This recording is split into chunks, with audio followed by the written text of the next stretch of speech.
الحمد لله نحمده ونستعينه ونستغفره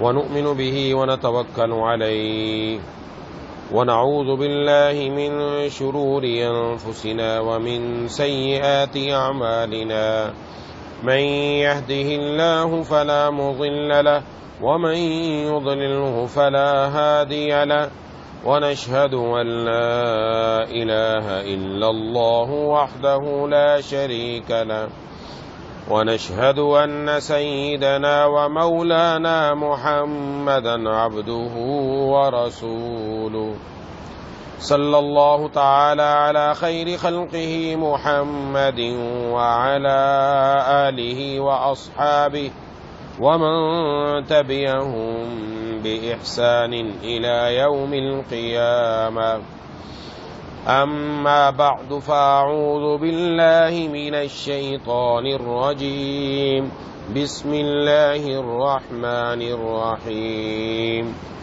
وإنه لتنزيل رب العالمين نزل به الروح الأمين على قلبك لتكون من المنذرين بلسان عربي مبين وإنه لفي زبر الأولين صدق الله العظيم.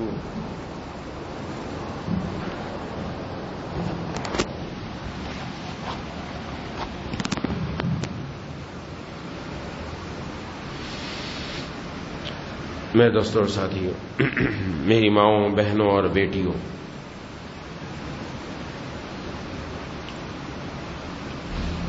سورۃ الشعراء کی چند آیتیں تلاوت کی ہیں۔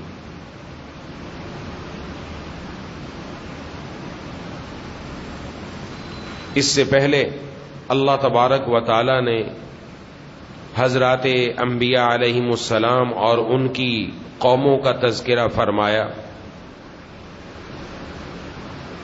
اور جن خاص گناہوں میں وہ مبتلا تھے وہ بیان فرمائے۔ اب یہاں سے اللہ تبارک و تعالی نے قرآن کریم کا تعارف کرایا، ارشاد فرمایا وَإِنَّهُ لَتَنزِيلُ رَبِّ الْعَالَمِينَ، بے شک یہ قرآن رب العالمین کی طرف سے نازل کیا ہوا ہے۔ نزل بہ الروح الامین، امانت دار فرشتہ اس کو لے کر اترا ہے۔ علی قلبک لتکون من المنذرین، اے پیغمبر صلی اللہ علیہ وسلم آپ کے دل پر اترا ہے تاکہ آپ ان میں شامل ہو جائیں کہ جو لوگوں کو خبردار کرتے ہیں۔ بلسان عربی مبین، ایسی عربی زبان میں اترا ہے جو پیغام کو واضح کر دینے والی ہے۔ وَإِنَّهُ لَفِي زُبُرِ الْأَوَّلِينَ، اور بے شک اس قرآن کا تذکرہ پچھلی کتابوں میں بھی موجود ہے۔ اس میں اللہ تبارک و تعالی نے سب سے پہلے یہ فرمایا کہ قرآن کریم کس کی طرف سے آیا۔ فرمایا یہ قرآن کریم رب العالمین کی طرف سے آیا ہے۔ رب العالمین، رب وہ ذات ہے کہ جو علم میں، حکمت میں، شفقت میں، قدرت میں، ہر چیز میں کامل ہے۔ اللہ تبارک و تعالیٰ کی ذات، اللہ کا علم کامل، قدرت کامل، شفقت کامل، محبت کامل، سب چیزیں وہی رب ہوتا ہے جو بتدریج آہستہ آہستہ بندے کو اس کے عروج تک پہنچاتا ہے۔ تو یہ رب العالمین کی طرف سے جو تمہارا پیدا کرنے والا ہے، اور لے کر کون آئے؟ لے کر فرمایا روح الامین، اس کو لے کر آئے۔ روح الامین حضرت جبرائیل امین کا لقب ہے،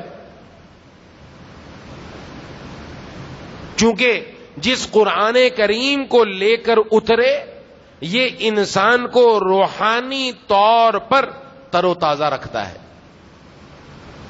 اس لیے جبرائیل امین کا دوسرا لقب روح الامین ہے، روحانیت سے۔ آج کل ہمارے ہاں یہ لفظ اور جگہ استعمال ہو رہا ہے کہ ہم روحانی علاج کروانے گئے. روحانی علاج کس کو کہتے؟ وہ عملیات کے لیے، کسی کے پاس دم کروانے کے لیے، تعویذ لینے کے لیے، کا کوئی مسئلہ ہو گیا یہ کرا. یہ روحانی علاج نہیں ہے، جسمانی علاج ہے یہ بھی. روحانیت کس کو کہتے ہیں؟ روحانیت اس کو کہا جاتا ہے کہ جسم پر روح کا غلبہ ہو. اس بات کو ذہن میں رکھیے. روحانیت اس کو کہا جاتا ہے جسم پر روح کا غلبہ ہو. اور جبرائیل امین جو قرآن لے کر اترے، یہ انسان کی روح کو جسم پر غالب کر دیتی.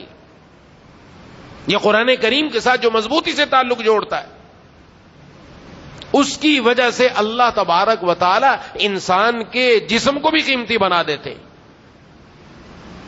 اگر انسان کے پاس ایک پنجرا ہے سونے کا بنا ہوا، اس پر بڑے موتی اور جواہر لگے ہوئے ہیں، اندر ایک ہم نے پرندہ رکھا ہے، کوئی طوطا رکھا ہے، اس پرندے کو کوئی غذا نہ دے تو وہ پرندے کو اس سونے کے پنجرے میں سکون ملے گا؟ اس پنجرے کو اٹھا کر کسی محل میں رکھ دیا جائے، اس کو سکون ملے گا؟ نہیں ملے گا. عالی شان جگہ میں لے جائیں، سکون نہیں ملے گا. اس پرندے کو جب غذا ملنا شروع ہوگی تو پھر پرندہ سکون میں آ جائے گا، چاہے اس کا پنجرا لکڑی کا ہی کیوں نہ بنا ہوا ہو، اور چاہے اس کا پنجرا مٹی پر ہی رکھا ہوا کیوں نہ ہو. جب اس کو غذا ملنا شروع ہوگی تو پھر وہی پرندہ سکون میں آ جائے گا. ہمارا جسم اور روح، جسم یہ پنجرا ہے، اس جسم کو ہم نے بڑا سنوارا، مردوں نے بھی عورتوں نے بھی. اس جسم کی پوشاک، اس جسم کے بارے میں فکر، جسم کو خوبصورت کیسے بنایا جائے، اس کی پوشاک کیسی ہونی چاہیے، لباس کیسا ہونا چاہیے، گھر کیسا ہونا چاہیے، مکان کیسا ہونا چاہیے، بلڈنگ کیسا ہونی چاہیے، کمرہ کیسا ہونا چاہیے. اس لیے شادی ہونے سے پہلے کمرہ تیار کر کے، کمرے میں ایئر کنڈیشن، کمرے کے اندر قالین، کمرے کے اندر صوفہ سیٹ، کمرے کے اندر بیڈ، یہ ساری چیزیں لگائی جاتی ہیں. اس کمرے کو بنایا اس جسم کو سکون دینے کے لیے، لیکن سکون پھر بھی نہیں ملتا. کیوں نہیں ملا؟ اس وجہ سے کہ اصل پنجرے کو تو خوبصورت بنا رہے ہیں، اندر جو اصل انسان بیٹھا ہوا ہے، اندر جو اصل روح ہے، اس کو غذا ہی نہیں مل رہی. جب اس کو غذا نہیں مل رہی تو سکون آ نہیں سکتا. اور غذا اللہ تبارک و تعالی نے اپنے کلام میں رکھی ہے، قرآن کریم میں رکھی ہے. اس قرآن کریم سے جب تعلق جڑے گا، انسان چاہے گھر پکا نہ ہو، چاہے گھر میں ایئر کنڈیشن نہ ہو، چاہے چھت پکی نہ ہو، چھت ٹپکتی ہو، کچی ہو، بارش کے زمانے میں پانی گھر کے اندر آ جاتا ہے، لیکن جب یہ اپنے اندر کے انسان کو، اپنی روح کو رب کے قرآن کی تلاوت کر کے غذا دے گا تو پھر اس کو مٹی کے اوپر بھی سکون کی نیند آ جائے گی. آتی نہیں تھی نیند مجھے اضطراب سے، آتی نہیں تھی نیند مجھے اضطراب سے، تیرے کرم نے گود میں لے کر سلا دیا. یہ پھر پکے مکانوں کی ضرورت نہیں رہتی. آج ساری محنت، سارا بجٹ ہمارا اسی پر ہے، پوری دنیا کا، صرف ہمارا نہیں، پوری دنیا اس جسم کو بنانے کی فکر میں ہے، اس پنجرے کو سنوارنے کی فکر میں ہے، اس چہرے کو بنانے کی فکر میں ہے. اس کو خوبصورت بناؤ، اس کے لیے اچھے سے اچھا انتظام کرو، لیکن روح کا انتظام نہیں ہو رہا. پہلے ہمارے گھروں میں صبح سویرے اٹھ کر جسمانی نہیں روحانی ناشتہ ہوا کرتا تھا، روح کو ناشتہ ملتا تھا، جسم کا ناشتہ بعد میں ہوتا تھا. سب سے پہلے صبح اٹھ کر فجر کی نماز پڑھنے کے بعد رب کے قرآن کی تلاوت ہوا کرتی تھی. گھروں میں رب کا قرآن پڑھا جاتا تھا. کیا بچے کیا بڑے کیا عورتیں کیا مرد ہر ایک صبح سویرے اٹھ کر رب کے قرآن کی تلاوت کیا کرتا تھا. رب کے قرآن کی تلاوت کی وجہ سے اللہ دلوں میں چین اور سکون کے خزانے عطا فرماتے. اس قرآن کریم کی وجہ سے روح کا اللہ سے تعلق بڑھتا, انسان کو دنیا میں چین و سکون ملتا. اور آج کیفیت یہ ہے کہ رات کو دیر سے سونا اور اٹھنا ہی صبح جب 10 بجے ہے 12 بجے ہے تو بجائے اس کے کہ روح کو ناشتہ ملے, یہاں روح کا ناشتہ ہوتا ہی نہیں, جسمانی ناشتے کی پھر فکر شروع ہو جاتی ہے. ملے گا کیا؟ آج اس کے لیے فکر نہیں ہے. آج سب چیزوں کے لیے وقت ہے, اپنی پڑھائیوں کے لیے بھی وقت ہے. کوئی میڈیکل میں پڑھتا ہے, بڑی بڑی موٹی موٹی کتابیں پڑھے گا, مرد بھی عورتیں بھی بچیاں بھی گھروں میں جوان بھی. وہ بڑی بڑی کتابیں پڑھنے کے لیے ٹائم ہے, ڈائجسٹ پڑھنے کے لیے ٹائم ہے, فیس بک کے لیے ٹائم ہے, واٹس ایپ کے لیے ٹائم ہے, یوٹیوب کے لیے ٹائم ہے, اپنی سنگت کے لیے ٹائم ہے. نہیں ہے ٹائم تو اپنے اللہ کا کلام پڑھنے کے لیے ٹائم نہیں ہے, جس اللہ تعالیٰ نے یہ کلام میرے اور آپ کے لیے بھیجا. آج قرآن کریم کی تلاوت نہیں, اور دوسری دائیں بائیں کی بڑی کتابیں پڑھ لیں گے, بڑا مطالعہ ہو رہا ہے, نہیں پڑھ رہے, رب کا قرآن نہیں پڑھ رہے. یہ تو اس کا حق ہے ہم پر, اس پر ہم ایمان لائے تو اس کی تلاوت تو کریں. جب اس کی تلاوت ہی نہیں تو معاملہ کیسے بنے گا؟ جب تک انسان کی روح اور جسم میں توازن قائم نہیں ہوگا تب تک انسان کی زندگی میں توازن قائم نہیں ہو سکتا. یاد رکھیے, آج ہمارا جسم غالب ہے, روح ہماری مغلوب ہو چکی ہے. ایک گھوڑا ہے, بڑا تگڑا, طاقتور, تیز دوڑنے والا, اور اس کے اوپر سوار کیا ہے؟ کانگڑی آدمی, صرف ہڈیوں کا ڈھانچہ ہے, جو گھوڑے کی لگام بھی صحیح نہیں پکڑ سکتا. یہ گھوڑے پر اس کو سوار کرا دیا جائے تو کیا نتیجہ نکلے گا؟ وہ گھوڑا اس کو ہلاکت کی جگہ میں ڈالے گا. وہ گھوڑا جا کر کہیں نہ کہیں اس کو گرائے گا, یہ اوپر والا بھی مرے گا, کسی اور جگہ نقصان بھی کرے گا. یہ دنیا کے اندر ہے. ہمارے پیر و مرشد عارف باللہ مجدد زمانہ حضرت اقدس حضرت مولانا شاہ کی محمد اختر صاحب رحمہ اللہ نے یہ بڑی پیاری میں اس سال ارشاد فرمائی. فرمایا انسان کا جو جسم ہے یہ انسان کی سواری ہے, روح اس پر سوار ہے. اس کی مثال گھوڑے کی سمجھنی چاہیے. جس طرح گھوڑا اگر تیزی سے بھاگتا ہوا جا رہا ہے اور سامنے کھائی ہے, سامنے گڑھا ہے, اور پتہ ہے کہ یہ آگے گڑھے میں گرے گا, کودے گا, خود بھی مرے گا, ہمیں بھی مارے گا, تو جو اس پر سوار بیٹھا ہے اگر تگڑا ہے تو پوری قوت سے اس کی لگام کھینچے گا کہ اس کا جبڑا بھی پھٹ جائے, لیکن وہ لگام کھینچ کر اس گھوڑے کو وہیں رکنے پر مجبور کر دے گا اگر اس پر طاقتور سوار بیٹھا ہے. آج ہماری جو روح ہے وہ اتنی کمزور ہے کہ وہ جسم کو روک ہی نہیں پا رہی. کیا دیکھنا ہے کیا نہیں دیکھنا, کیا سننا ہے کیا نہیں سننا, کیا بولنا ہے کیا نہیں بولنا, کس طرف جانا ہے اور کس طرف نہیں جانا, یہ روح روک نہیں پا رہی. یہ ہمارا جو جسم ہے, یہ جو ہمارا گھوڑا ہے, یہ جو ہماری سواری ہے, یہ جس طرف منہ چاہتی اس طرف چل پڑتی. جس چیز کو چاہا دیکھا, نظر کی خرابی, بد نظری, فلمیں, گندی چیزیں, اپنے موبائل کے اندر گندی فلمیں اور ننگی فلمیں دیکھی جا رہی ہیں. کانوں سے جو مرضی سنا, چلا, سن رہا ہے, پاؤں لے کر جس طرف مرضی چل دیے, چاہے وہ سینما کی طرف لے گئے, چاہے وہ گندی جگہوں کی طرف لے گئے, اللہ کی نافرمانی کی طرف لے گئے. جب تک روح کا غلبہ نہیں ہوگا یہ روح اس کو روکے گی نہیں. روح کی اندر جب طاقت پیدا ہو جائے گی یہ روح روکے گی اس کو کہ یہ نہیں دیکھنا یہ دیکھنا ہے, یہ نہیں پڑھنا یہ پڑھنا ہے, یہ نہیں سننا یہ سننا ہے, اس طرف نہیں جانا اس طرف جانا ہے. اپنے قدم کو مسجد کی طرف پھیر دو, اپنے قدم غلط جگہ کی طرف نہیں, رب کے گھر کی طرف لے کر آؤ. اپنی زبان سے گانے نہیں, گالیاں نہیں, اپنے زبان سے رب کا قرآن پڑھو. اپنی آنکھوں سے اللہ کا قرآن دیکھو, گھر میں ماں باپ کو دیکھو, بہن بھائیوں کو دیکھو, جن چیزوں کو دیکھنے کی اجازت ہے ان کو دیکھو, جن کو اجازت نہیں ان کو نہ دیکھو. یہ جب روحانی طور پر مضبوط ہوگا تم کب بنے گا. آج ہمارا قرآن سے رشتہ بہت کمزور ہے, بہت کمزور ہے. صرف رمضان میں ہم قرآن کھولتے ہیں اور پڑھتے ہیں, اس کے بعد قرآن بند ہو جاتا ہے. رمضان میں بھی الا ماشاء اللہ, بہت کم لوگ ہیں جو رمضان میں بھی اپنا قرآن کریم مکمل کرتے ہیں, ورنہ پورا سال 11 مہینے یہ قرآن جیسا بند ہے گھر کے اندر الماری میں اچھے سے غلاف کے اندر بند کر کے ہم نے رکھ دیا. نہ مرد پڑھ رہے نہ عورتیں پڑھ رہی ہیں, گھروں میں بند ہے. بس اس کو ہم نے بنا لیا. بچی کو جب رخصت کرنا ہے تو قرآن کے سائے میں اس کو رخصت کر دیا جائے. قرآن کے سائے میں رخصت کرنے سے بچی کی زندگی میں کوئی اچھائی نہیں آنی. اس کا گھر قرآن کے سائے میں رخصت کرنے سے نہیں بسنا. اس کی زندگی میں قرآن آ جاتا, اس کی آنکھوں میں قرآن آ جاتا, اس کی زبان میں قرآن آ جاتا, اس کے اندر قرآن کے اخلاق آ جاتے, تو یہ یقیناً اس کا گھر بس جاتا. لیکن آج قرآن کریم کے ساتھ سب سے زیادہ ظلم ہم ہی نے کیا، کسی اور نے نہیں کیا. اس لیے یہ قرآن کل قیامت والے دن گواہی دے گا، اس کی گواہی رد نہیں ہوگی. اس نے جا کر اللہ کے سامنے گواہی دینی ہے، کسی کے حق میں دے گا اور کسی کے خلاف دے گا. اللہ بچائے، محفوظ رکھے. ہم نے قرآن کا حق ادا نہیں کیا، ہم نے ظلم کیا، ہم نے ظلم کیا. اس کو اچھے سے غلاف میں بند کر کے رکھ دیا. یہ اس لیے نہیں آیا تھا، ابھی تو اس کے بڑے حق ہیں، ابھی تو ہم تلاوت کی بات کر رہے ہیں، اب تو اس کو پڑھا ہی نہیں جا رہا. اب نے صبح سے شام تک دیکھے نا کتنی مرتبہ اس کو پڑھا. حالانکہ حق بنتا ہے کم از کم ایک پارا تو انسان پڑھے، ایک پارے کی تو تلاوت کرے کہ محبوب کبریا خاتم الانبیاء سرکار دو عالم صلی اللہ علیہ وسلم نے ارشاد فرمایا کہ جو بندہ قرآن کریم پڑھتا ہے، فرمایا قرآن کریم کے ایک حرف پر اللہ 10 نیکیاں عطا فرماتے ہیں.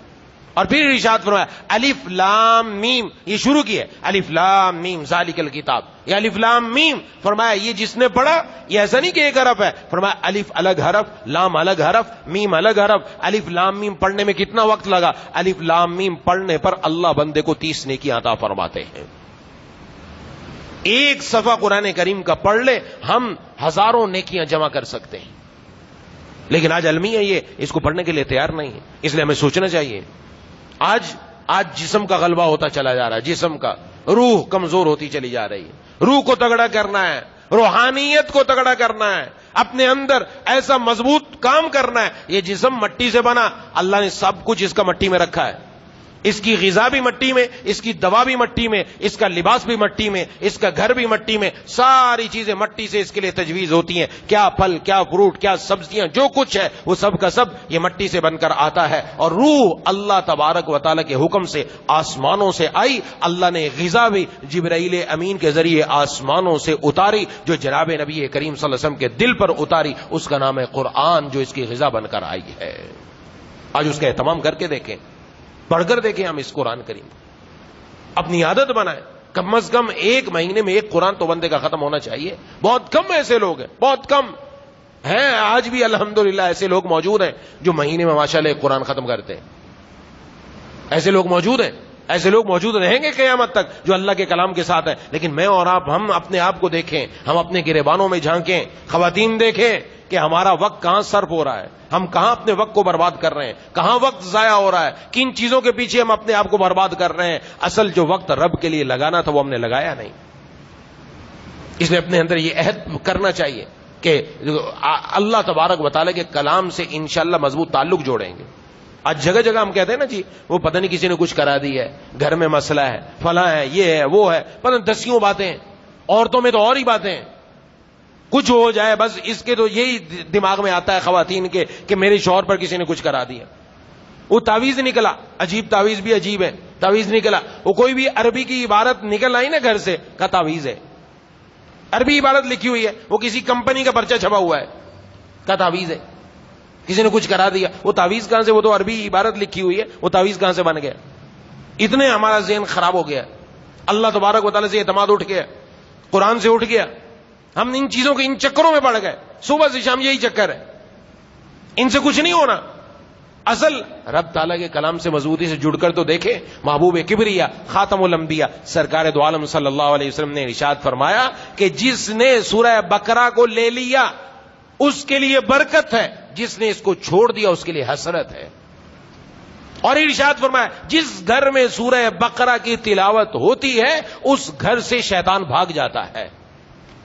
آج تو ہم شیطان کو آنے کا راستہ مہیا کر رہے ہیں. میں بارہا عرض کر چکا، ہم اپنے اعمال کو دیکھیں. ہم نے اپنے گھر میں رب تعالیٰ کی رحمت کے فرشتے اترنے کا انتظام کیا ہے یا شیاطین کے آنے کا انتظام کیا ہے؟ ہم نے انتظام کیا کیا؟ یہ دیکھ لیں، بس پتہ چل جائے گا. جو جس گھر میں سورہ بقرہ کی تلاوت ہو وہاں شیطان بھاگتا ہے، وہاں رہتا نہیں، وہاں ساری چیزیں بھاگیں گی. آج سورہ بقرہ کی تلاوت ہی نہیں ہے. یہ قرآن کریم کی تلاوت کی مطلقاً بات عرض کر رہا ہوں. قرآن ہے ہی ایسا، اس کو پڑھنا شروع کر دے اللہ گھر کو بھی پاک فرما دیتے ہیں، دل کو بھی پاک فرما دیتے ہیں. دل بھی پاک ہو جاتا ہے، دل والا بھی پاک ہو جاتا ہے. اور وہ دل والا جہاں ٹھہرا ہوا ہوتا ہے اللہ اس جگہ کو بھی پاک فرما دیتے ہیں. کوئی معمولی بات نہیں. قرآن ہے ہی ایسی بابرکت چیز، کیونکہ یہ بابرکت ذات کا بابرکت کلام ہے. اللہ کی ذات بابرکت، اللہ کا کلام برکت والا. اور یہ کلام جہاں جہاں آتا ہے وہاں وہاں برکتیں آنا شروع ہو جاتی ہیں. اپنے گھروں میں لا کر تو دیکھیں. اس لیے اپنے بزرگوں سے پوچھے، پرانے آلات پڑھیں، پتہ چل جائے گا. جہاں جہاں آج بھی اگر رب کے قرآن کی تلاوت ہوتی ہے، ان گھروں میں سکون ہے، ان گھروں میں چین ہے، ان گھروں میں اطمینان ہے، وہاں رزق میں برکت ہے، وہاں تھوڑے میں اللہ سارے کام بنا رہے ہیں الحمدللہ. اور جہاں نہیں ہے وہ پیسہ بڑا ہے، آنا جانا بہت ہے، سب کچھ ہے، لیکن گھر میں برکت نہیں ہے، گھر کے اندر رحمت نہیں ہے، پیسہ ہاتھ میں نہیں آ رہا، سب کچھ ختم ہے. آج ہماری حالت تو بس اسی پر ہے کہ بس جسم پر سوٹ کیسا ہونا چاہیے. غالباً شیخ سعدی رحمۃ اللہ علیہ یا کسی اور بزرگ کا واقعہ ہے کہ کسی جگہ دعوت تھی، دعوت کے لیے تشریف لے گئے عام لباس پہن کر. وہاں جو دعوت میں باہر جو انہوں نے اپنے بندے کھڑے کیے تھے کہ تم نے کس کو آنے دینا ہے، تو 60 لوگوں کی دعوت تھی. بس دیکھ کر اندازہ لگا لینا کپڑوں سے کیسا بندہ آ رہا ہے. وہ ان کو جانتا نہیں تھا، اندر گھسنے نہیں دیا، کہ چلو چلو کہاں سے آیا فقیر، باہر چل، تیرے لیے جگہ نہیں ہے. آج بھی ایسے ہی ہوتا ہے، کپڑا دیکھا جاتا ہے، کون سی گاڑی سے اترے ہیں صاحب، ہاتھ میں کیسا موبائل ہے، پوشاک کیسی ہے، لباس کیسا ہے، فلاں کیسا ہے، یہ کیسا ہے، اسی پر فیصلے ہو رہے ہیں. عورتوں کے تو بہت ہی فیصلے اس پر ہوتے ہیں، یا اپنی بچیوں کے رشتے اسی پر ہوتے ہیں. پیسہ پیسہ پیسہ پیسہ پیسہ، کیا کرے گا پیسہ؟ کبھی رب کا قرآن بھی یہ ہو ساتھ کے نہیں ہے. اس قرآن کریم کا بھی بچیوں کو پڑھایا کہ نہیں پڑھایا؟ سورہ نور بھی بچیوں کو پڑھائی کہ نہیں پڑھائی؟ ان کے اندر اخلاق بھی پیدا کیے کہ نہیں کیے؟ تو چلے گئے واپس جا کے اچھا سا سوٹ پہنا گھر میں پہن کر آئے. انہوں آؤ بھگت کی، آئیے تشریف لائیے. اندر چلے گئے، بیٹھ گئے دسترخوان پر، سب کھانا کھا رہے ہیں، بیٹھے ہیں. کہا آپ بھی کھانا کھائیے. کہا میں کیا کھانوں کو، کپڑوں کا تم کھاؤ نا. کہا آپ کھائیے نا، آپ آئے. کہا میں نہیں آیا، یہ کپڑے اندر آئے ہیں، ان کی عزت ہے، ان کا احترام ہے، ان کی وجہ سے مجھے اندر آنے دیا گیا ہے. یہی کھائیں گے کھانا. انسان کی تو قدر و قیمت نہیں ہے یہاں پر. یہاں تو قدر و قیمت مال کی ہے، پیسے کی ہے، دولت کی ہے، بینک و بیلنس کی ہے، کار و کوٹھی کی ہے، بنگلے کی ہے. جب دنیا کے اندر یہ ٹرینڈ چلنا شروع ہو جائے گا، جب دنیا کے اندر یہ ہر طرف یہی چیز بن جائے گی کہ یہ دیکھو کہ انسان کا جسم کیسا ہے، اس کے اوپر حکم لگے گا، تب پھر دنیا کے اندر سے یہ روحانیت ختم ہو رہی ہے. حضرات صحابہ کرام رضوان اللہ علیہم اجمعین اور ان کے اتباع کرنے والے اور آج تک جتنے لوگ، ان کے اندر روحانیت کا غلبہ، جس کی وجہ سے انہوں نے اپنی سواری کو تھام کے رکھا کہ کس طرف لے کر چلنا اور کس طرف لے کر نہیں چلنا. یہ ہماری ذمہ داری بنتی. اس لیے قدر و قیمت ختم ہو گئی. حضرت عمر فاروق رضی اللہ تعالیٰ عنہ امیر المومنین وقت کے 22.5 لاکھ مربع میل پر اسلامی حکومت قائم کی ہے. معمولی بات نہیں ہے. 22.5 لاکھ مربع میل پر. کیسر کا ایک قاصد آیا ملنے کے لیے، کوئی پیغام لے کر آیا حضرت عمر فاروق رضی اللہ تعالیٰ عنہ کے پاس. تو پوچھا حضرات صحابہ کرام سے کہ کہاں ہیں آپ کے بادشاہ؟ وہ تو بادشاہوں کے چکر میں رہتے ہیں، بادشاہ کہاں ہیں، ان کا دربار کہاں ہے ان کا محل کہاں جانا ہے؟ کہ کوئی دربار وربار نہیں ہے، فلاں جگہ جاؤ، وہاں آرام کر رہے ہیں زمین کے اوپر درخت کے نیچے. جب وہ وہاں پہنچا تو وہاں جا کے کپ کپانے لگا. علامہ رومی رحمہ اللہ واقعہ نقل کرتے ہیں، اس آدمی نے کہا کہ میں بڑے بڑے بادشاہوں کے درباروں میں گیا جہاں دربان کھڑے تھے، باہر اجازت لے کر اندر جانا پڑا، لیکن کسی کی ہیبت میرے دل پر نہیں آئی جتنی اس بندے کی ہیبت میرے دل پر آ رہی ہے کہ میں کھڑا کپ کپا رہا ہوں، اس کے سامنے کھڑا نہیں ہو سکتا. وجہ کیا ہے؟ علامہ رومی رحمہ اللہ نے جواب دیا. علامہ رومی رحمہ اللہ نے فرمایا کہ یہ اس انسان کے اندر جو تعلق مع اللہ ہے، جو اللہ کے ساتھ تعلق ہے، اس کا جسم ہی نہیں ہے، اس کے اوپر روح کا غلبہ ہے، اور اس روح میں اللہ کا تعلق ہے. اس تعلق کی وجہ سے وہ تمہارے اندر یہ چیز پیدا ہو رہی ہے کہ تم اس انسان کا سامنا نہیں کر سکتے، تمہارے اوپر کب کبھی طاری ہو رہی ہے. اور آج ہمارے اندر ہے ہی نہیں، بس ظاہری جسم ہے، روحانیت ہے ہی نہیں، پتہ ہی نہیں چلتا کہ اندر بھی کوئی مسئلہ ہے کہ نہیں. رو کے اس لیے ضرورت اس بات کی ہے مجھے اور آپ کو. اب تو دن بھی وہ چل رہے ہیں، اہم دن ہے، عظیم و شان دن ہے، ذوالحجہ کے ابتدائی 9 دن بڑے اہمیت کے حامل، جن کی فضیلت جناب نبی کریم صلی اللہ علیہ وسلم نے ارشاد فرمائی کہ ان دنوں میں، رمضان کے بعد ان دنوں میں سب سے زیادہ عمل، نیک عمل دنیا میں اور بھی دن ہے رمضان کے علاوہ، ان میں اللہ کو کوئی عمل اتنا محبوب نہیں جتنا نیک عمل ان دنوں میں محبوب ہے. اس کو کوشش کرنی چاہیے، اہتمام کرنا چاہیے کہ قرآن کریم کے ساتھ تعلق بنائے. اگر پورا قرآن کریم الحمدللہ پڑھا ہوا بہت برکت کی بات ہے. روزانہ ایک پارہ پڑھنا شروع کر دیں. ایک وقت میں نہیں پڑھا جاتا، تھوڑا تھوڑا پڑھیں. ہر نماز کے ساتھ شروع کر دیں. ایک نماز کے ساتھ اگر ایک پاؤ پڑھ لیا، ایک پاؤ کے لیے 5 سے 10 منٹ، یہ زیادہ عرض کر رہا ہوں، 10 منٹ لگا لیں آپ ایک پاؤ پڑھنے کے لیے. یہ 10 منٹ بھی نہیں دے سکتے ہم ایک نماز کے ساتھ. آئیں گے نماز کے لیے آ کر بیٹھے گپ شپ شروع کر دی, کیا بات ہے, کیا ضرورت ہے گپ شپ شروع کرنے کی؟ کوئی کسی کونے میں بیٹھ گیا, کوئی کسی کونے میں بیٹھ گیا. جب مسجد میں آئے ہیں تو آ کر رب کا قرآن اٹھائے پڑھنا شروع کر دیں, ماحول بنائے نا. تو ہماری ذمہ داری بنتی کہ نہیں بنتی؟ مسجد میں اب تو آ گئے, اب تو فارغ ہو کر آئے ہیں نا, اپنا وقت نکال کر آئے ہیں. باہر کی بات نہیں ہو رہی, مسجد کی بات ہو رہی ہے. مسجد میں ہی نہیں ہمارا ماحول, مسجد میں بھی ہم دنیا نہیں چھوڑتے, مسجد میں بھی ہم دنیا کی باتیں نہیں کرنا چھوڑتے. وقت مل رہا ہے مجھے, میں قرآن کھول کر پڑھنا شروع کر دوں, قرآن کریم کے ساتھ اپنا تعلق جوڑ لوں. اگر ہم اپنی اپنی مساجد میں یہ ماحول قائم کر دیں, دیکھیں کام کیسے بنتا ہے. عرب کے اندر یہ بات ہے, عرب آئے گا مسجد کے اندر, مسجد حرام میں, مسجد نبوی میں آ کر اس نے بیٹھتے ہی قرآن کریم اٹھائے گا اور تلاوت شروع کر دے گا. ماشاءاللہ, ہمارے اندر یہ چیز نہیں ہے. اس تلاوت کا اہتمام ہو, یہ اللہ کے ساتھ جوڑنے والی چیز ہے. یہ تو جناب نبی کریم صلی اللہ علیہ وسلم نے ارشاد فرمایا, ان هذه القلوب تصدع كما يصدع الحديد. جس طرح لوہے کو زنگ لگ جاتا ہے, دلوں کو بھی زنگ لگ جاتا ہے. عرض کیا فما جلاؤها, اس دل کا زنگ اترے گا کیسا؟ آپ صلی اللہ علیہ وسلم نے دو باتیں ارشاد فرمائی. فرمایا قرآن کریم کی کثرت سے تلاوت اور موت کو یاد کرنا. جو بندہ یہ دو کام کرے گا اللہ اس کے دل کے زنگ کو اتار دیں گے. آج ہمارے دلوں پر زنگ ہے, واقعی زنگ ہے, زنگ لگ چکا ہے. کس وجہ سے؟ گناہوں کی وجہ سے, اللہ کی نافرمانیوں کی وجہ سے, بار بار گناہ کی وجہ سے دل پر نقطے لگتے گئے, زنگ لگ گیا ہے. اس زنگ کو اتارنے کا طریقہ رب کے قرآن کی تلاوت پڑھتے چلے جائیں, دلوں میں سکون محسوس ہوتا چلا جائے گا. اس لیے اس کی عادت بنائے کہ انشاءاللہ روزانہ ہم ایک پارہ ضرور پڑھیں گے. انشاءاللہ کچھ بھی ہو جائے ہمت کرو, کوشش کرو. چلو کسی دن نہیں وقت ملا, ایک پاؤ تو پڑھ لیں. میرے پیر و مرشد عارف باللہ مجدد زمانہ حضرت اقدس حضرت مولانا شاہ کی محمد اختر صاحب نور اللہ مرکز ارشاد فرمایا کرتے تھے, فرمایا اگر ایک پاؤ بھی نہیں پڑھ سکتے تو ایک رکوع تو پڑھ لو. ایک رکوع بھی نہیں پڑھ سکتے کیا؟ ایک رکوع پڑھنے میں کتنا ٹائم لگے گا؟ میں ایک رکوع بھی نہیں پڑھ سکتے, کم از کم روز قرآن کو کھول کر دیکھ لیا کرو کہ یہ میرے اللہ کا کلام آیا ہے میرے پاس.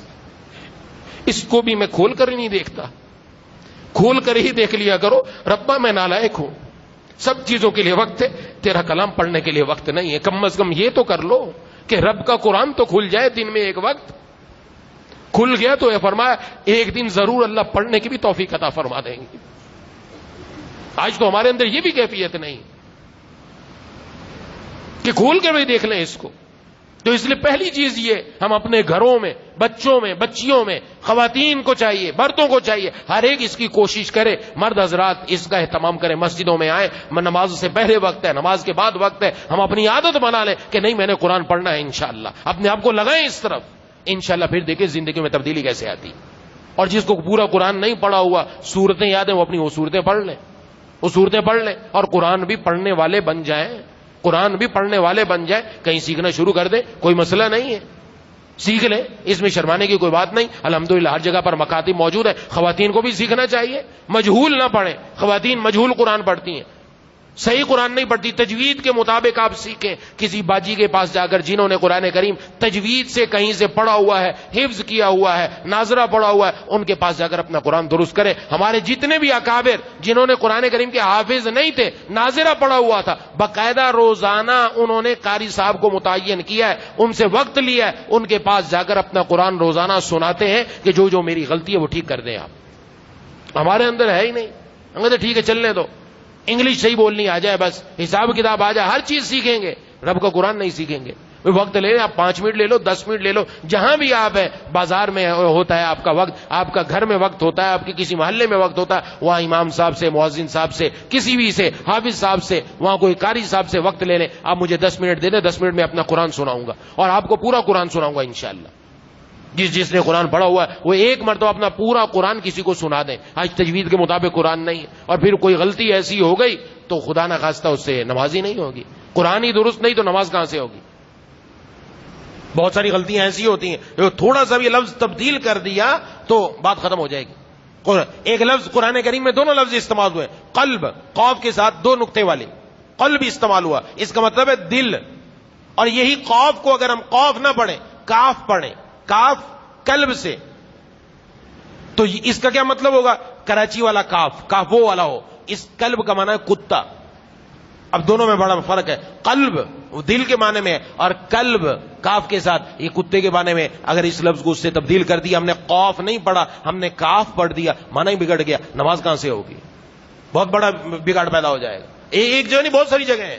تو کم از کم اپنا قرآن کریم ہم کسی کو سنا کر درست تو کریں, اس کی فکر تو اپنے اندر پیدا کریں. ہم اپنے اندر نہیں پیدا کریں, کب کریں؟ یہ تو ہم الحمدللہ دین سے جڑنے والے, نمازوں میں آنے والے, درس میں آنے والے, ہمارے دل میں دین کی فکر ہے, تو ہم اس فکر کو آگے بڑھائیں. آگے بڑھا کر ہم اپنے اندر فکر پیدا کر کے میں اپنے آپ کو ٹھیک کرنے کی کوشش کروں, اس چیز کو آگے بڑھاؤں, میں اپنا قرآن کریم درست کروں. سب سے اول اہم, سب سے بڑھ کر چیز یہ ہے کہ میں اس کو درست کر لوں. اور جن کو صورتیں یاد ہیں یا صورتوں کے اعتبار سے بعض صورتیں آتی ہیں وہ پڑھ لیں. صبح سورہ یاسین پڑھ لیں, شام کو سورہ واقعہ پڑھ لیں, مگر عشاء کے بعد سورہ ملک پڑھ لیں. یہ صورتیں جن کو آتی ہیں وہ یہ پڑھ لیں, ان کا اہتمام کریں. قرآن سے کسی نہ کسی طرح رشتہ جوڑ کے رکھیں, ٹوٹے نہیں, اور مضبوط سے مضبوط کرتے چلے جائیں, آگے سے آگے بڑھتے چلے جائیں. پھر دیکھیں کہ رب تعالیٰ کہاں سے کہاں تک پہنچاتے ہیں. رب تعالیٰ پھر اس پر دیتے کیا ہیں. اس قرآن کریم کی وجہ سے ہی گھروں میں سکینت نازل ہوتی ہے, گھروں میں فرشتوں کا نزول ہوتا ہے, گھروں میں رب کی رحمت آتی ہے, گھر میں رب کی برکت نازل ہوتی ہے. اسی کی وجہ سے حضرت اسید بن حضیر رضی اللہ تعالیٰ عنہ کا واقعہ کئی بار سنا چکا ہوں کہ جناب نبی کریم صلی اللہ علیہ وسلم کے پاس آئے, آ کر بتایا کہ رات عجیب واقعہ ہوا. میں کریم, میرا بیٹا لیٹا ہوا تھا, چھوٹا بچہ, اور میں نماز شروع کر دی, اور نماز کے دوران میرا گھوڑے نے اچھل کود شروع کر دی جو میرے قریب بندھا ہوا تھا. وہ اچھلتا رہا, جیسے تلاوت روکتا اچھل کود بند کر دیتا, تلاوت شروع کرتا اچھل کود شروع کر دیتا. مجھے ڈر ہوا کہیں بچہ ساتھ ہے, کہیں یہ اچھلتا کودتا بچے کے اوپر ہی نہ آ جائے, اس لیے اپنی تلاوت کو موقوف کر دیا, نماز مکمل کی, کہا کہ فوراً بچے کو ایک طرف کیا. تو اچانک میری نظر آسمان کی طرف گئی تو میں نے دیکھا کہ آسمان سے ٹمٹماتے ہوئے چراغ, یہ دنیا کے چراغوں کی مثال دی, وہ تو چیز ہی کچھ اور تھی, ٹمٹماتے ہوئے چراغ اوپر سے نیچے کی طرف آ رہے ہیں. تو جناب نبی کریم صلی اللہ علیہ وسلم کو جا کر بتایا, آپ نے فرمایا پڑھتے رہتے پڑھتے رہتے پڑھتے رہتے. پڑھنا کیوں بند کیا, تم کیوں نہیں تلاوت کری؟ عرض کیا کہ بچے کی وجہ سے نہیں کی. فرمایا یہ اللہ کے فرشتے تھے جو تمہارا قرآن سننے کے لیے اتر رہے تھے. اگر تم پڑھتے رہتے, صبح مدینے کا ہر بندہ ان فرشتوں کو اپنی آنکھوں سے دیکھ لیتا کہ اللہ تبارک و تعالیٰ کے فرشتے گھر میں آ رہے ہیں. اس قرآن کی وجہ سے, کسی اور چیز سے نہیں آنے. یہ حدیث میں جناب نبی کریم صلی اللہ علیہ وسلم کا فرمان مبارک ہے. آج ہمیں اگر نظر نہیں آ رہا تو ہماری آنکھیں وہ نہیں ہیں, لیکن اللہ کی رحمت نازل ضرور ہوتی ہے. جو بھی پڑھے, مرد پڑھے عورت پڑھے, جو گھر میں پڑھنے والا ہے اور جہاں رب کے قرآن کی تلاوت ہوتی ہے, ہمیں یقین ہے وہاں رب کی رحمت کے فرشتے بھی اترتے ہیں, وہاں اللہ تعالیٰ کی طرف سے سکینت بھی نازل ہوتی ہے. اگرچہ نظر نہیں آتی, اور کبھی کبھی اللہ دکھا بھی دیتے ہیں. سکینت تو آتی ہے, اور اس کا انسانوں کو پتہ چل جاتا ہے کہ دل میں اللہ تعالیٰ ایک عجیب قسم کا سرور, ایک عجیب قسم کا لطف عطا فرماتے ہیں جو زبان سے بیان ہی نہیں کیا جا سکتا. اس کا تعلق کس سے؟ رب کے قرآن سے. اس لیے ہم آج بیٹھے ہیں, مردوں سے بھی گزارش ہے, ساتھیوں خواتین سے بھی گزارش ہے, بڑوں سے بھی چھوٹوں سے بھی, سب ہم رب کے قرآن سے اپنا تعلق مضبوط سے مضبوط کریں, مضبوط سے مضبوط کریں. اس کے ذریعے اللہ سے تعلق بھی بڑا گہرا ہوتا ہے, اس کے ذریعے دل کا زنگ اترتا ہے. یہ بڑا ثواب کی بات ہے. آنکھیں بھی نور میں, آنکھیں بھی قرآن کریم دیکھ رہی ہیں, زبان تلاوت کر رہی ہے, کان وہ قرآن سن رہے ہیں, دل اس کا لطف لے رہا ہے, اور دل کا زنگ بھی اتر رہا ہے, دل صاف ہو رہا ہے آئینے کی طرح. یہ سارے کام اس قرآن کریم سے ہو رہے ہیں. بیک وقت, ایک وقت میں وہ قرآن کریم پڑھ رہا ہے, یہ سارے ثواب اللہ تبارک و تعالیٰ عطا فرما رہے ہیں. اس لیے ضرورت اس بات کی ہے ہم قرآن کی طرف آئیں, قرآن کریم کو اپنی زندگی کے اندر لے کر آئیں. اللہ تبارک و تعالیٰ ہم سب کو اس پر عمل کرنے کی توفیق عطا فرمائے. دوسرا, قربانی کے حوالے سے, چونکہ مرد حضرات میں تو جمعے میں میرا بیان چل رہا ہے, خواتین کے لیے عرض کرنا ہے کہ قربانی کس پر واجب ہے. بہت ساری خواتین ایسی ہیں جن کے پاس گھروں میں اتنا اسباب موجود ہیں کہ ان پر قربانی واجب ہے, وہ قربانی نہیں کرتی. ان کے لیے میں عرض کر رہا ہوں, بات توجہ سے سن لیں. اگر سمجھ میں نہ آئے تو بعد میں اپنی حالت لکھ کر اپنے محرم کے ذریعے, شوہر کے ذریعے, بھائی کے ذریعے, بیٹے کے ذریعے ہم تک پہنچا دیں, ہم بتا دیں کہ قربانی واجب ہے کہ نہیں. 5 چیزیں دیکھی جاتی ہیں قربانی کے لیے. نمبر 1 سونا, نمبر 2 چاندی, نمبر 3 نقد رقم, اور نمبر 4 مال تجارت, کوئی پلاٹ, کوئی مکان, کوئی دکان, کوئی زمین بیچنے کی نیت سے لے رکھی ہے. اور نمبر 5 گھر میں ضرورت سے زائد سامان. عموماً عورتوں کے پاس سونا ہوتا ہے, سونا 1 تولہ بھی ہے. 7 جن عورتوں, جن بچیوں کی شادی ہو گئی, جہیز میں ٹھیک ٹھاک سامان لے کر آئیں. اب جہیز میں سامان اتنا ہوتا ہے, کچھ تو استعمال میں آتا ہے, کچھ بند ہی ہوتا ہے. ہم بڑے بڑے برتن بند ہیں, اور اس کے اندر جوسر مشینیں, فلاں چیز بند ہی ہے, وہ کئی سال استعمال ہی نہیں آتی. یہ ضرورت سے زائد سامان ہے, یہ ضرورت سے زائد سامان ہے. اگر کسی خاتون کے پاس ایسا سامان موجود ہے اور اس کے پاس 1 تولہ سونا بھی موجود ہے, اس پر قربانی واجب ہے. یاد رکھیں. اگر کسی کے پاس اتنا ہے, اب وہ اس کا شوہر کہے نہیں نہیں تمہارے اوپر لازم نہیں ہے, وہ اس کے کہنے سے نہیں ہونا, یا وہ کہے جی میں کر رہا ہوں تمہیں کرنے کی کیا ضرورت ہے. تو شوہر نماز بھی پڑھ رہا ہے تو آپ کیوں نماز پڑھتی ہیں؟ شوہر نے روزہ بھی رکھ لیا آپ نے کیوں رکھا؟ شوہر اپنا کام کرے گا, بیوی نے اپنا کام کرنا ہے. جیسے شوہر اپنی زکات الگ دیتا ہے, بیوی اپنے مال کی زکات الگ دیتی ہے. قربانی شوہر پر الگ لازم, بیوی پر الگ لازم, بشرطے کہ دونوں صاحب نصاب ہوں. باقی راجی اس کے لیے بڑا پیسہ چاہیے, تو کون کہتا ہے بڑا بکرا لے کر آئے آپ؟ بکرے کی استطاعت نہیں ہے, بڑے جانور میں کسی جگہ حصہ ڈال لیں, آسانی سے قربانی ہو جائے گی. 12,000 کا 14,000 کا حصہ ملتا ہے. اور اگر کوئی کہتے ہیں مہنگائی کا زمانہ ہے اتنا بھی نہیں ہوتا, تو اتنا نہیں ہوتا تو ہمارے جو چترال کے علاقے ہیں, جو بڑے علاقے ہیں, سردی والے علاقے ہیں, وہاں پر قربانی بہت سارے اجتماعی قربانیاں ہوتی ہیں اور بہت سارے ادارے وہاں کرتے ہیں, مستند ادارے. وہاں 7,000 کا حصہ مل رہا ہے, 7,000 روپے جمع کر کے وہاں اپنی قربانی کا حصہ ڈال کر وہ وہاں وقف کر دیں کہ وہاں لوگوں میں مال تقسیم بھی ہو جائے گا, گوشت تقسیم بھی ہو جائے گا, ہماری قربانی کا وجوب بھی ادا ہو جائے گا. تو کوئی مسئلہ تھوڑی ہے, بندہ ڈھونڈے تو سارا کام ہو جاتا ہے. تو اگر قربانی واجب ہو رہی, خواتین کو یاد رکھنا چاہیے آپ کے ذمہ لازم ہے, آپ نے اپنی قربانی کرنی ہے. آپ اپنے شوہر کے کہنے سے کہ نہیں نہیں تمہیں ضرورت نہیں ہے بس میں نے کر دی, نہیں, اس طرح کافی نہیں ہوگا. آپ کے ذمہ میں قربانی واجب ہے تو آپ ادا کریں, لازم ہے. اور قربانی پر ملتا کیا ہے؟ جناب نبی کریم صلی اللہ علیہ وسلم نے فرمایا قربانی کے جانور کے ہر بال کے بدلے میں اللہ بندے کو ایک نیکی عطا فرماتے ہیں, ہر بال کے بدلے میں. حضرات صحابہ کرام رضوان اللہ مجمعین نے عرض کیا اے اللہ کے رسول صلی اللہ علیہ وسلم اون کا کیا حکم ہے؟ اون والے جانور کا, بھیڑ کا, دمبے کا. آپ نے فرمایا اس کے بھی ہر بال کے بدلے میں اللہ ایک نیکی عطا فرمائیں گے. ایک جانور قربان کرنے پر اللہ لاکھوں نیکیاں ایک لمحے میں عطا فرما رہے ہیں. کتنا بڑا ثواب, کتنا بڑا ہمارے پاس موقع ہے. اس سے بڑھ کر پھر دوبارہ موقع نہیں آنا. یہ قربانی 10, 11, 12 ان 3 دن میں ہو سکتی, بس ان کے علاوہ پورے سال میں نہیں ہو سکتی. پورے سال میں یہ ثواب نہیں مل سکتا, یہ ثواب نہیں 3 دنوں میں ملے گا. اور قربانی کے بارے میں فرمایا اس کا خون کا قطرہ زمین پر گرتے ہی اللہ قربانی کرنے والے کے گناہوں کو معاف فرما دیتے ہیں. یہ قربانی والا جانور کل قیامت میں دن لایا جائے گا, وزن کیا جائے گا, وزن کر کے سب چیزیں اس کے ساتھ آئیں گی, ساری چیزیں کھر وور جتنا بھی ہے, خون وون سب چیز اس کے ساتھ وزن کر کے بندے کو اس کے مطابق اللہ تبارک و تعالی انعام سے نوازیں گے. یہ ساری چیزیں ہمارے سامنے ہیں, تو ہمیں قربانی کے اندر کوتاہی نہیں کرنا چاہیے, بڑھ چڑھ کر دل کی خوشی سے قربانی کرنے کی کوشش کرنی چاہیے. اللہ تبارک و تعالی مجھے اور آپ کو ان باتوں کو سمجھنے کی توفیق عطا فرمائے. بسم اللہ الرحمن الرحیم, الحمد للہ رب العالمین, الرحمن الرحیم, مالک یوم الدین, ایاک نعبد و ایاک نستعین, اهدنا الصراط المستقیم, صراط الذین انعمت علیہم غیر المغضوب علیہم ولا الضالین. اللهم صل علی سیدنا و مولانا محمد وعلی آل سیدنا و مولانا محمد وبارک وسلم. یا الہ العالمین, یا ارحم الراحمین, یا ذا الجلال والاکرام, یا اللہ ہماری نالائکی کو, ہماری کوتاہی کو یا اللہ معاف فرما دیجئے. قرآن کریم کا حق ہم نے نہیں ادا کیا, یا اللہ آپ کے کلام کا حق ہم نے ادا نہیں کیا. مولا کریم حق کیا ادا کرتے, ہم نے تو اس کو کھولا نہیں ہے. ربا ہم نالائق ہیں, یا ذل جلال والاکرام ہم سے کوتاہی ہوئی ہے بہت بڑی. یا الہ العالمین, یا ارحم الراحمین, یا ذل جلال والاکرام, یا اللہ جو آپ تو خزانے عطا کرنے والے, آپ کی طرف سے ایک بڑا اہم خزانہ جو ہمارے گھروں میں رحمتیں لانے والا, برکتیں لانے والا, سکون کے خزانے لانے والا تھا, ہم نے اسی سے پہلو تہی کی, ہم نے اسی کی طرف توجہ نہ کی. مولا کریم ہم اپنی اس کوتاہی پر سچے دل سے توبہ کرتے ہیں. یا اللہ ہم سب کی اس کوتاہی کو معاف فرما دیجیے مولا کریم, اور ہم عزم کرتے ہیں انشاءاللہ ہم اس قرآن سے آج سے ہی اپنا تعلق مضبوطی سے جوڑیں گے انشاءاللہ. سونے سے پہلے کچھ نہ کچھ کم از کم ایک رکوع کی قرآن کی تلاوت کر کے سوئیں گے انشاءاللہ.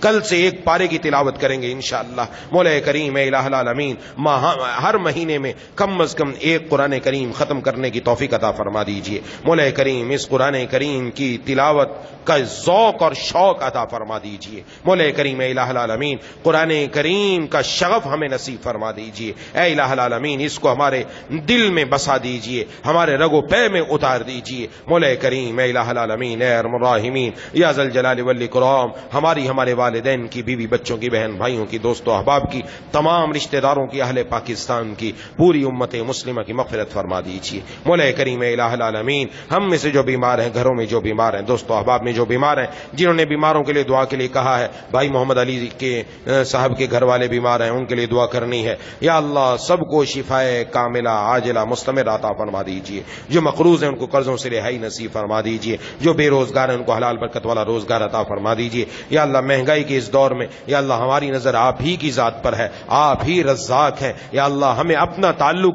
اپنی ذات سے مضبوط کرنے کی توفیق عطا فرما دیجیے، یا اللہ یا الہ العالمین ہمارے ماہانہ سالانہ یومیہ خرچے بآسانی پورے فرما دیجیے، ہمیں کسی سے قرض لینے کی نوبت نہ آئے، مولا کریم الہ العالمین اے ارحم الراحمین یا ذا الجلال والاکرام، یا اللہ یا ارحم الراحمین جس طرح آپ نے دنیا میں ہمیں اپنی نعمتوں سے نوازا، یا اللہ اس سے بڑھ کر جنت میں عطا فرما دیجیے گا، مولا کریم الہ العالمین ہمیں آپ نے اپنی نعمتوں میں رکھا، یا اللہ مرتے دم تک اسی طرح نعمتوں میں رکھیے گا، یا اللہ شکر کے مواقع زیادہ سے زیادہ عطا فرما دیجیے، مولا کریم یا اللہ نیکی کے مواقع خوب سے خوب عطا فرما، اور ان مواقع میں نیکی کرنے کی بھی توفیق عطا فرما، یا اللہ اس مہینے کے ابتدائی 10 دن بڑے اہم ہیں، یا اللہ ان کی راتوں سے بھی فائدہ اٹھانے کی توفیق عطا فرما، دنوں سے بھی فائدہ اٹھانے کی توفیق عطا فرما، اپنی عبادات میں اضافہ کرنے کی توفیق عطا فرما، مولا کریم الہ العالمین ہماری سب سے بڑا مقصد، سب سے بڑی ترجیح، سب سے بڑی توجہ یا اللہ اپنی ذات کی طرف کر دیجئے، یا اللہ دنیا سے سب سے بڑی توجہ نہ بنائیے،